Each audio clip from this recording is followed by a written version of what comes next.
What's up, ladies and gentlemen? Showtime. This is Lisa King with King's Critiques. Now, before I start this review, I just want to open up and say I'm using an actual cover from a well-known artist here on YouTube. So I just want to give the thanks to openly allowing people to use her cover for non-profit use. And well, I'm not a partner yet, so technically it is non-profit. Though, if you want to help me get to the point of partner, I would highly appreciate you all subscribing.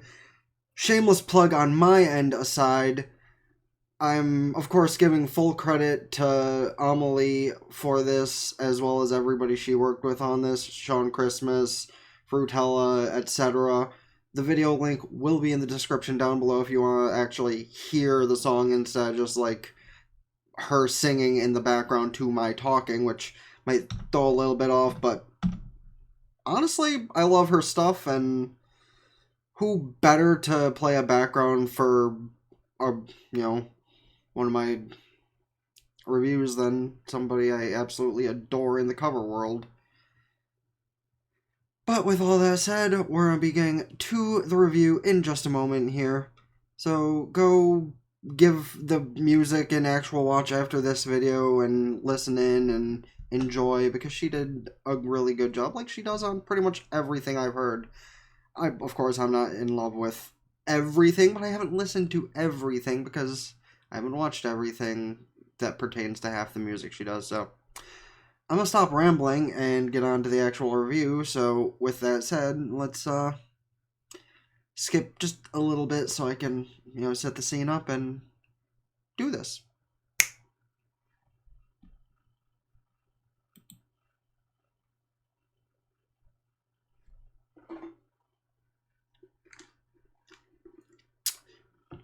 I would figure as soon as I start trying to record something, someone's out there. We done? We good?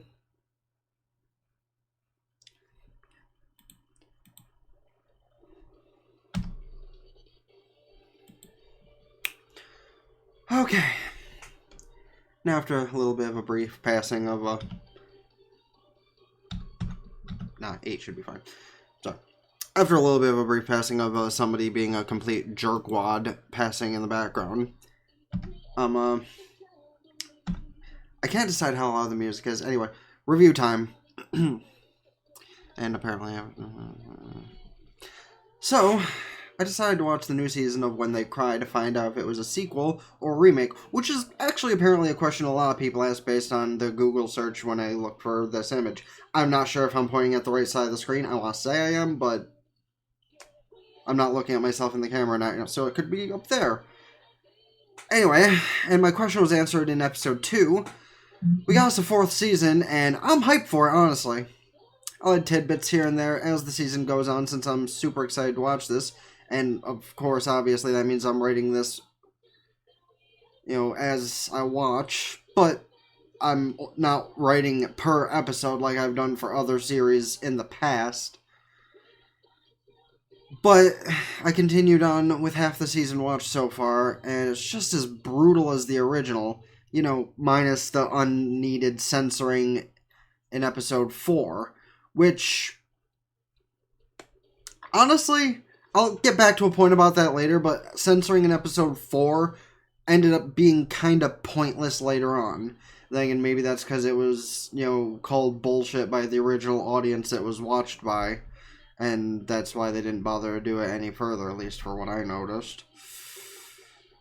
But, again, it only affected the one episode. It just kind of threw me off that they censored it at all. But as far to the point, I'm at what seems like the previous season. Wait, what?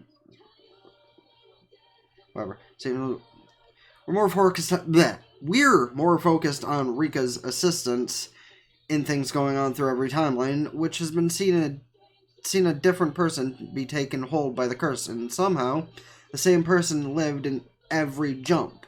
What will the latter half of this have to show? We know we're getting a 5th season in July, so I'm highly anticipating what's to come from the rest of this season of things, so I'll keep everyone updated about the bloody, gory shenanigans going on. That said, a few episodes later, Rika is left with a choice, and they're just rushing along timelines, letting us see all the blood spilled along the way, and coming down to the last chance she's giving herself to save the day. But can she figure out what I've thought of as a solution? Because, as the show goes on, people like to predict things as, they're happening. Just like, ooh, is the character going to do this thing? Is it going to do this thing? This would be the smarter thing to do, etc., etc., etc. Prior to episode 14, it seemed to follow a similar path to the OG show, honestly, minus a few differences here and there. But this is making for a great continuation of the story so far, in my opinion. I know this is only relevant during this time period, but at some point within episode 18, there was a joke to be made about COVID, but most of you won't get it. Things do seem to be progressing well, though, after an unexplained question from how they ended off that same episode. But from time to time I'm writing this, there's still 4 episodes left. Maybe 5, I don't remember, but that's half the fun, right? Well, still no answer as to what happened in that episode. Now there's another question. After a time skip, the girls are in their first year of high school, and I only wonder what the artists were thinking with some drastic changes. After a little while though, and a trip back home, some more strange stuff happens, and Satoko gets a glimpse into what Rika has seen before. Only a mess up and trigger events to begin anew, it seems. Well, in a sense. Now it's more for Satoko's goal, and after a few trips, she gets a look into what happened before she took the torch, so to speak. After some time, she figures out how things go. I have my own thought on how it could go, and the end of episode 22 does give me Madoka Magica vibes of the relationship between Hamura and Madoka. Though, funny add-in, does anyone remember Satoko's abusive uncle? He seemed to have remembered things from past timelines as well. And on his end, it's not really a bad thing that he remembers everything, because it seems to have, turned his personality around in a complete 180, which... After that, Satoko learns a few things about the reverse flow of time, and here come spoilers for the finale, so, if you guys haven't, watched up to, or haven't watched the series so far, and you want to, here's the point where I'd say go watch it, because I've tried to stay as spoiler-free as possible, minus a few things here and there, but from here on, I'm just not holding back, because, I can't give a proper review if I don't, go through my thought process of how everything has went down, including the last episode. So after I talk about the last episode, I'm just gonna go back and, review what Satoko has done up to... Actually, you know what? I'm just gonna do that now instead of reading this last line or two before then. So if you want to avoid spoilers, like I said, go watch the series, come back to me, because I have thoughts on this stuff. So before I read those last couple lines, like I said, Satoko decided to test out her new powers every chance she got, including the first part of the timeline where she still went to the all-girls school with Rika, and Rika got taken up by the popular crowd, and basically the same exact thing as what happened before they went back to Hinamizawa, and she ended up getting her own abilities to travel time and remember everything that happened every time she went back. However, instead of using it to try and help people, she's using it to help herself.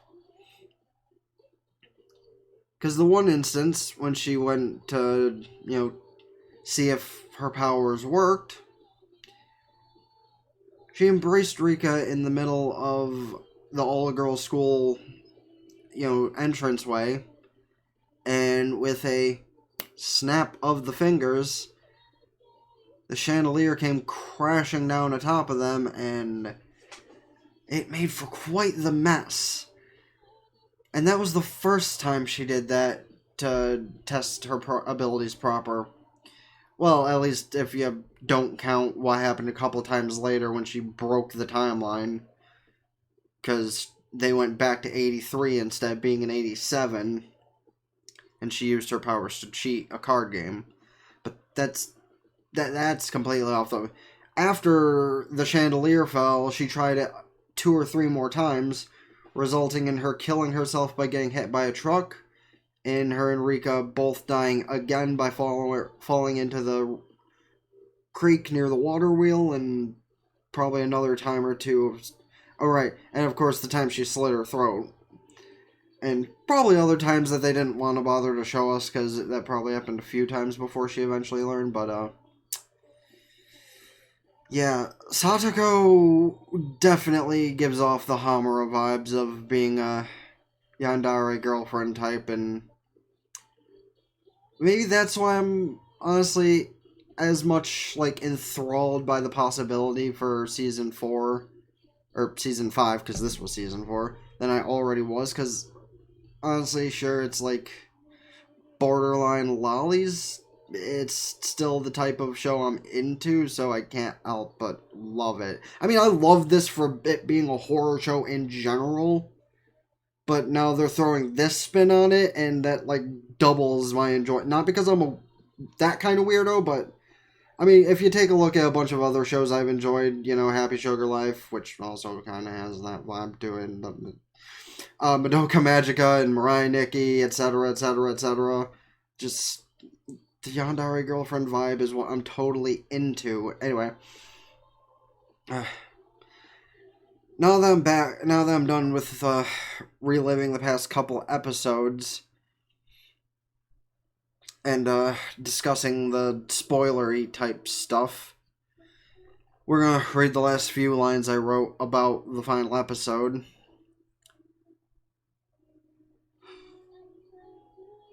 Wait, did it just go to...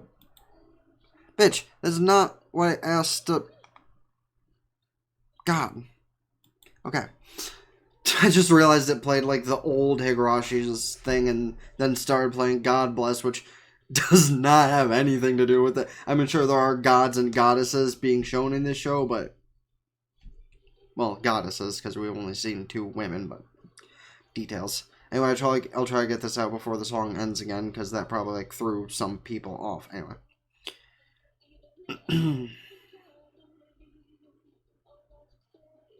Satoko being able to reverse the flow of time at will to a certain point is something she decides to use for more than just her simple games. The one she plays with her club.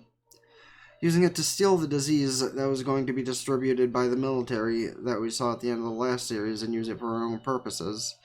Because, the woman who was going to distribute the disease had a breakthrough, whether that be by Satoko's influence or the dreams of the former timelines or not.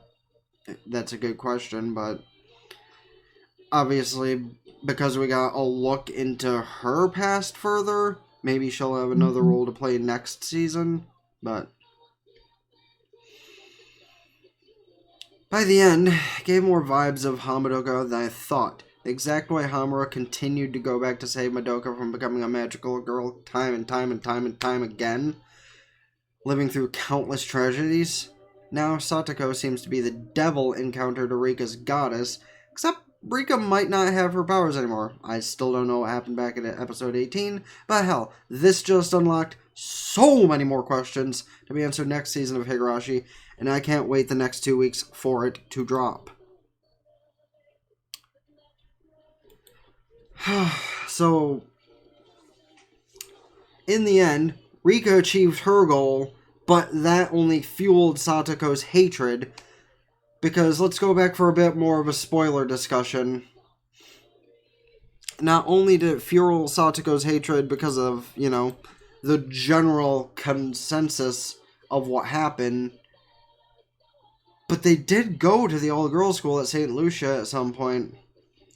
And what happened to Satoko was she fell behind in her studies, she lost her best friend, she got thrown in school prison. I don't know if that's a thing at, like, private schools, but hey, if anybody who's a rich kid ever went to a private school, you can let me know on if that's an actual thing. Because honestly, I could kind of believe it, The rich and the preppy don't want all that bullshit on their school grounds, and, well, they'll do anything to keep it out.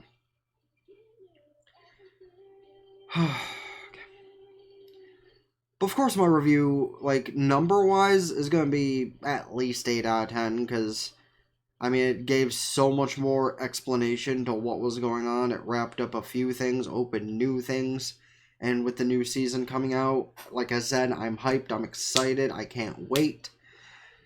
And for everybody else who has watched, Higurashi as a whole, all 4 seasons of it, is it 3 or 4? I'm pretty, yeah, it's 4, because I thought 2 was it, and then I found the season that was focused on Rika to solve everything, and this is season 4, which unlocks Satoko's path going into season 5. It's going to be some crazy shit. But to everybody who has watched, like I said, let me know your thoughts on the series as a whole so far throughout all 4 seasons.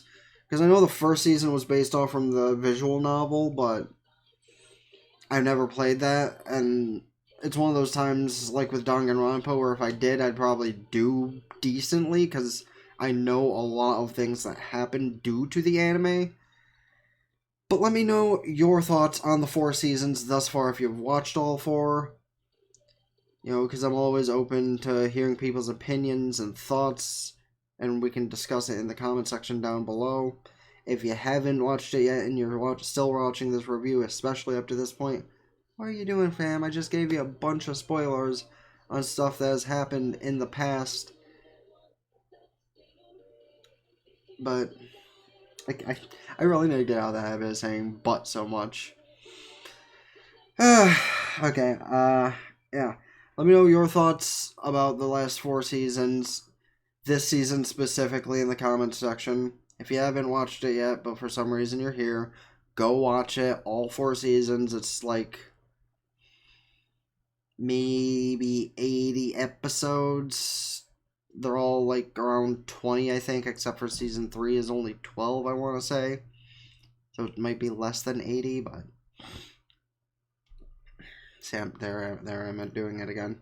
You guys need to let me know some ways to improve things, especially because I can answer comments in like follow-up episodes like Q&As. Also, not just Dom's version, obviously, but the soundtrack from this one was pretty damn good, in my opinion. And as per always, the art style was just beautiful. At least it's not one of the shows that just kind of completely do away with background characters' eyes. I won't say any names about shows like that. By this point, I'm completely going off the cuff, so I'll stop my rambling eventually. Anyway, I love shows like this, I really do, and when things just keep opening new paths as long as we're guaranteed another season, I'm all for it, man. Unlike Taboo Tattoo, where they gave us a preview for a season 2, and well, that's not happening anytime soon, probably. But that's a completely different discussion. You also can let me know about any, other horror anime I could check out and watch that I might not have yet. The only one I can really think of off the top of my head that I've been told to watch multiple times is Shiki. So I'll probably need to go do that at some point. And of course, all the blood whatever anime that exists. But if there's anything else that I might not have seen, go ahead and comment down below. You can get a general thought process for every anime I have seen in my off top of the head reviews. I did reviews based on every anime I've seen up to the point of me recording that A through Z, so that's a thing. Anything else on Field? No? Alright. Well, we can see what the adventures of Keiichi, Mion, Shion, Reina, and more importantly, Satoko and Rika have for us in the next season. Will we see the tragedies play out all over again? Or will Satoko and Rika end up coming to an understanding and things will go differently? Because Satoko did go back to basically the beginning of when everything was about to go down. But if Rika still has her memories from when she went through over 100 times, that could make for some very interesting storytelling. But with all of that said, I hope you guys have enjoyed hearing what I had to say about the show. And like I said, if you haven't watched it yet, you should. It was really good. All the seasons are good. I've loved them all. Maybe that's just because I'm a horror fanatic, but there's nothing wrong with that. Anyway, for my last final plug, of course, please don't forget to leave a like button on this video as well as subscribing here. Gaming channel if you're into that kind of stuff. You know, I do mostly Pokemon, but sometimes I do other things. That'll be in the description down below with Alma's video link. And like Facebook, follow Twitter, Twitch, because I stream gaming content every single day. But with your help, I might also eventually start streaming, watching anime along with you guys. Or just kind of doing it at night just for fun. With all that said, though, it's been the Blazer Gang with King's Critiques and Higurashi for until another 2 weeks when Satsu comes out. Signing out. Ta-ta for now. Peace.